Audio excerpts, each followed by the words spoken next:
My definition of love has always been simple. God. God is love. And He showed that love by giving up Himself for us, even when we did not deserve it.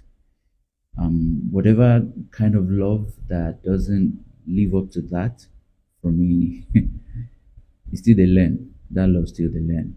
Love to me is about embracing who I am, where I am at the moment, and preparing myself to receive love and to give love to others. Love to me is all about sacrifice. I believe that if you truly love somebody, you must be willing to sacrifice even aspects of yourself or things for that person that you love. Love is about giving. So the Bible says, for God so loved the world that He gave His only Son. So I mean, you have to learn to give even things that you don't want to give, but because you love that person. So sacrifice is the word that comes to mind. Love is love. Love is a choice. Love is a beautiful thing. There's no peculiar difference for me in a relationship on a love, because I know love is not a feeling. I mean, I've gotten to that part of my life. I know love is not a feeling. It's not butterflies in my tummy, because there are days the butterflies will be tasting like butterflies. They're gonna be tasting like caterpillars.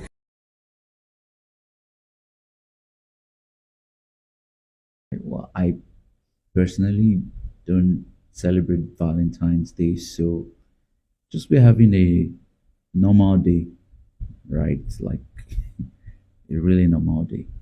I'll be celebrating love in all forms. Physically, self-care, yeah. Spiritually, Hallelujah challenge, and so on. On Valentine's Day, I am going to be praying, teaching about love. Honestly, nothing crazy. My partner will not even be around, so I'm praying. On Valentine's Day, I plan to sleep a lot, probably watch a movie, spend time with God. Nothing seriously fair.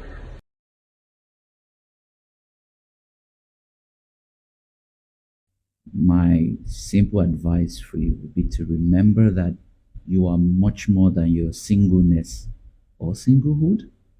And this is the time for you to focus on living the life that God has for you.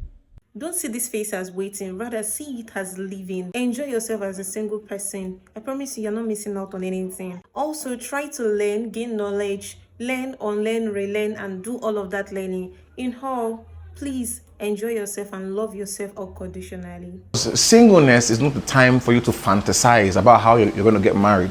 Singleness is the time for you to embrace purpose. Find out what God even wants you to do with your life.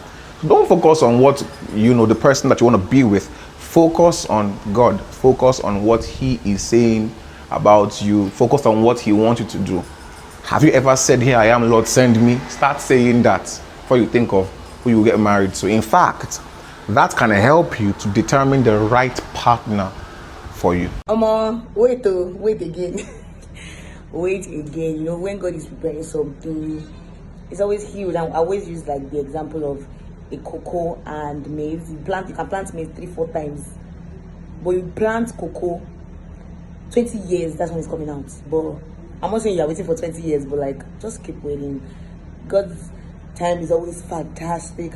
Sometimes when God is when it seems oh, God is taking His time, I'm it's gonna be big then. So yeah, see from your perspective that it's gonna be big. Don't be tired. Draw your strength from God, and I promise you, you're fine, but it's coming. Or you're fine, auntie.